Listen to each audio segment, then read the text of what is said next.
Hey guys, welcome to our channel. Nandito na naman tayo guys. Panibagong araw, panibagong yugto ng buhay dito sa ating pagtatrabaho guys. So kung makikita nyo guys,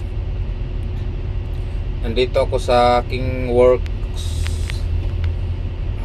Standby muna ako ngayon kasi wala pa akong soil,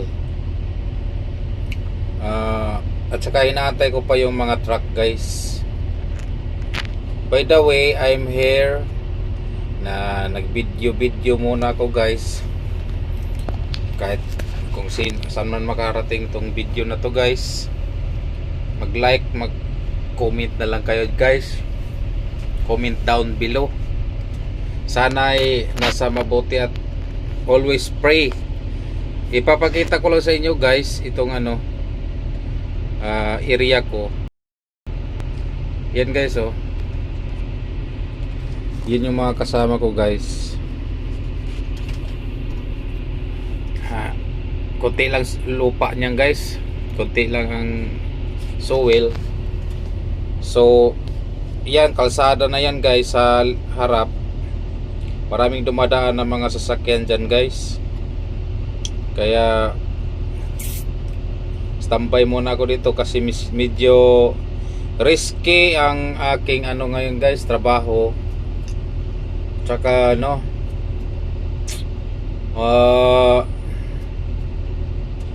wala ganong haul sa akin ngayon kasi walang lupa guys.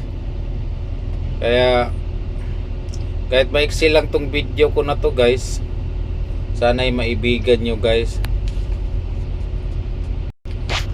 Kahit medyo malabo at medyo hindi klaro masyado yung guys, hindi siya masyadong klaro. May medyo pangit yung camera ko guys kasi lang to, konti lang ang hina ang camera nito guys. Sana kahit pangit man ng pagka-video ko na to guys, sana kayo na lang ang umintindi. Baguhan lang ako dito sa guys, pero matagal na tong ko, YouTube ko. Hindi naman ako laging nagda-download, palagi lang naman, paminsan lang naman. Mag-comment na lang kayo guys kung makaabot ba to sa ibang bansa itong video ko na to, or hanggang dito lang sa Pilipinas. Shout out sa inyo dyan lahat guys ha. Sana'y nasa mabuti kayong pangangatawan at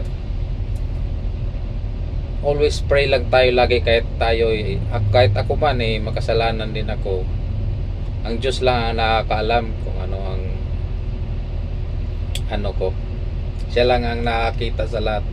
Kasi kahit wala dito ang Panginoon, ang presensya at ang kapangyarihan niya ay nandito. Alam niya kung anong pinagagawa ng bawat isa sa atin dito sa mundo. Sa isip natin, alam niya kasi siya ang may gawa sa atin guys. Dapat natin pasalamatan dahil hiram lang ang ating buhay dito. Itong pangatawan natin to guys, galing to sa lupa. Kasi ang mga kinakain natin guys, nagmula sa lupa. Ang espiritu lang natin guys, alam nyo ba kung anong espiritu natin guys? Ang espiritu natin guys is yung ating boses, isip at puso. Yan ang espiritu natin guys. Mismo nga yung puso natin at saka isip galing sa lupa, pero sa kapangyarihan ng Diyos kaya nabuo to, naging katawan tayo, may buhok, may mata, may ilong. Dapat natin yan ipagpasalamat sa Kanya. ah, ano pa, sa lahat ng mga kamag-anak ko, shout out sa inyong lahat dyan guys ha. Ito ang masasabi ko, kahit hindi ako laging nagbabasa ng Bible, hindi naman ako totally laging nagsisimba din, kay may trabaho din ako, at kumbaga ang ano ko lang sa puso at sa isip ko, kahit marumi na yung puso at isip ko, ispilit kong isinisaksak ang Panginoong Hesukristo sa isip at puso ko. Kahit ako'y makasalanan guys, lahat naman tayo, babata, matanda, may mga kasalanan na yan, kasi nakaukit na yan sa ating kamay, kung hanggang anong ugali mo simula nung sinilang ka hanggang sa ikay tumanda. Alam na ng Diyos kung anong kapalaran mo dito sa mundo. Pagpasalamat natin dyan lahat, at sana huwag tayong kalimot magpasalamat at manalangin. Ang ano ko lang sa isip ko, nasa Bible yata ito, parang naanohan ko to sa Mateo, ano ba yun? Nakalimutan ko na yun. Ikay magpatsisi at magpatawad dahil napapalapit na ang gingharian ng Diyos. Alam nyo ba kung ano ang gingharian ng Diyos? Nasa atin yan. Nasa atin yan.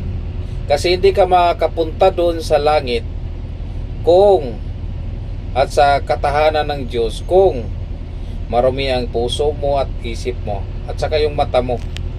Kasi siyempre pag nakikita mo sa tao, nagsisimba, parang nagsusort o nagkuhan, ang dumis-dumi, ang dungis, o yun, nasa simbahan kanyan guys, di ba? Magpatawad at magsisi kayo dahil nalalapit na ang gingharian sa Diyos. Hindi natin alam, siya lang ang nakakaalam kung kailan siya mismo ang mga anghel guys, hindi alam siguro kung kailan, kasi ang Diyos pag bumaba siya sa lupa, siya ang anak sa Diyos siya ang anak ng Ama si Jesus. Nagpakamatay siya ng dahil sa atin guys, at nabuhay siya sa ikatlong araw. Nasa kasulat lahat yan sa Bible guys. Yung mga Old Testament noon, yung wala pang ballpen, inukit lang yun sa balat ng kahoy, nandun lahat. Tapos nung nagka-ballpen na, sinulat na ni Jesus yun, pinasulat na ni Jesus sa mga apostolis niya. Pero sinunog ng mga Romano, Katolik, yung mga utusan ng mga pari. Pero ako, Katoliko man ako guys, nagkuhan ako sa Pentecostal, sa Baptista Iglesia, lumalapit ako sa kanila, pero pare-parehas lang lahat, kasi mayroong relihiyon na ginagamit ang pangalan ng Diyos para magkapera. Pero meron ding relihiyon na kahit nagpe-pledge sila, tumutulong sila sa mga tao at ipinapakalat nila ang salita ng Diyos. Yan ang natin guys. Meron nga namatay na nagpakalat ng salita ng Diyos, naalaan, binaril ng, hindi natin alam kung anong bumaril. Pagtingin niya, pala, kala niya baril yung nakalagay sa Bible pala guys. Kawawa yun. Kaya manalangin lang tayo lagi.